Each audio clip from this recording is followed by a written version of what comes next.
Assalamualaikum warahmatullahi wabarakatuh. Bismillahirrahmanirrahim. Raditu billahi robba wa bi islami dina wa bi muhammadi ya wa rasulah. Rabbi zidni ilman warzuqni fahman. Amin. Puji syukur kita panjatkan kehadiran Allah Subhanahu wa taala, yang mana pada kesempatan kali ini saya diberi kesempatan untuk memaparkan tentang model dan metode ijtihad dalam hukum Islam dalam mata kuliah filsafat hukum Islam.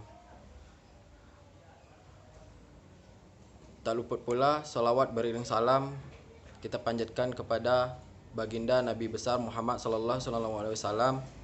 Allahumma shalli ala sayyidina Muhammad wa ala ali sayyidina Muhammad. Baiklah, tidak memperpanjang mukadimahnya, langsung saja masuk ke pembahasan pertama kita, yaitu model ijtihad. Dalam model ijtihad ini terdapat beberapa model, yaitu yang pertama ada model dari Al-Ghazali. Dari model ini menjelaskan bahwa ijtihad merupakan rukun syariat dan hal ini tidak ada satupun yang memungkirinya. Yang kedua itu ada ulama modern, berpendapat bahwa ijtihad saat ini merupakan hal paling urgen dan fardu kifayah hukumnya.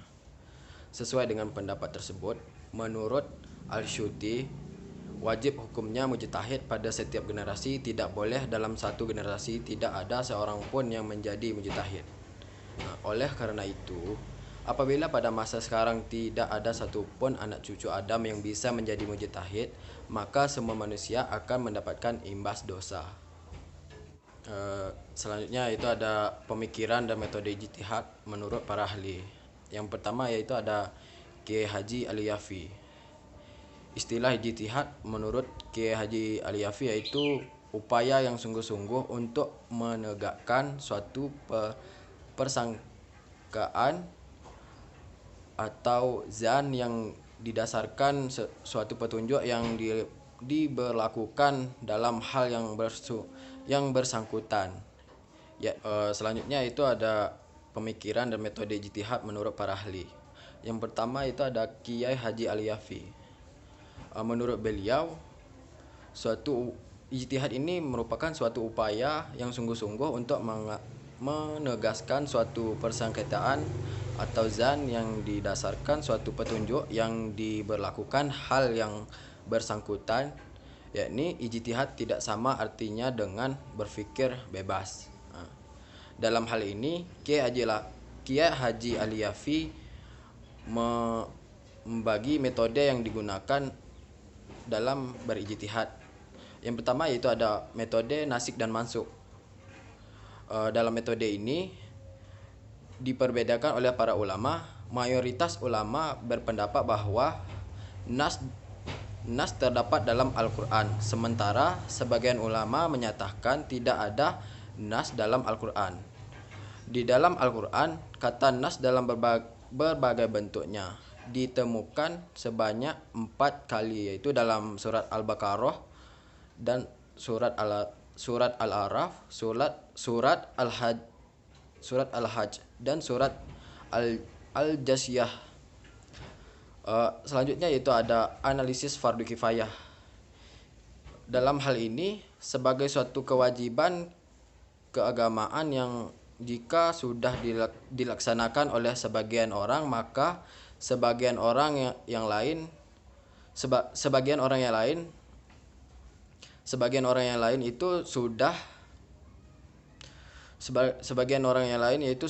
sudah terbebas dari dosa. Akan tetapi jika tidak ada satupun yang melaksanakannya, maka semua berdosa. Lalu diberikan contoh umpama sholat jenazah. Yang selanjutnya itu ada analisis pendekatan masalah. Menurut Kiai Haji Al-Yafi, kemaslahatan adalah segala sesuatu yang dibutuhkan, menjadi kepentingan, berguna dan mendatangkan kebaikan bagi manusia. Selanjutnya yaitu ada pemikiran dan metode ijtihad dari Haji Muhammad atau Muzar. Menurut beliau, ijtihad adalah upaya bersungguh-sungguh secara maksimal untuk mencapai sesuatu. Dalam hal ini beliau membagi menjadi beberapa bagian, yaitu ada yang pertama metode ijtihad. Dalam model penelitian hukum Islam, atau Muzar Islam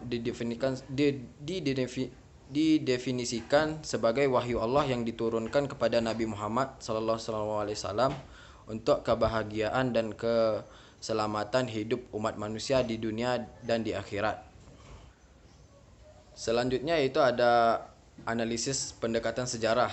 Dalam metode analisis sejarah ini, Haji Muhammad Atom Muzair menjabarkan bahwa jika ijtihad sudah dilakukan sejak masa Khalifah Umar bin Al-Khattab, penting untuk dimatai karena beberapa alasan. Yang pertama itu ijtihad itu dilakukan awal sekali.